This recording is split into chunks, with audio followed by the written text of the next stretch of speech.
गोठ्यात काम करत असलेल्या अल्पवयीन मुलींच्या अंगावरील कपड्यांना स्पर्श करून आरोपींनी त्यांचा विनयभंग केला.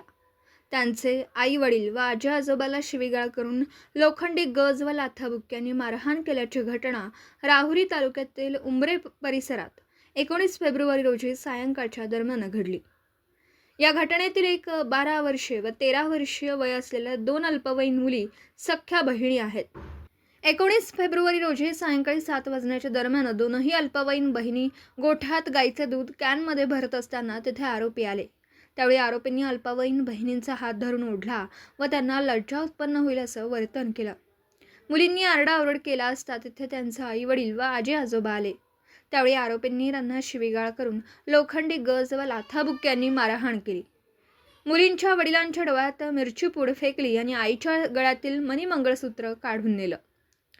घटनेनंतर पीडित मुलीच्या नातेवाईकांनी राहुरी पोलीस ठाण्यात धाव घेऊन फिर्याद दाखल केली. फिर्यादीवरून 7 जणांवर गंभीर गुन्हा व बालकांचे लैंगिक अपराधांपासून संरक्षण अधिनियम 8(12) प्रमाणे विनयभंग व पोस्को अंतर्गत गुन्हा दाखल करण्यात आला. दीपक साळवेसह योगेश पवार, न्यूज 14 राहुरी.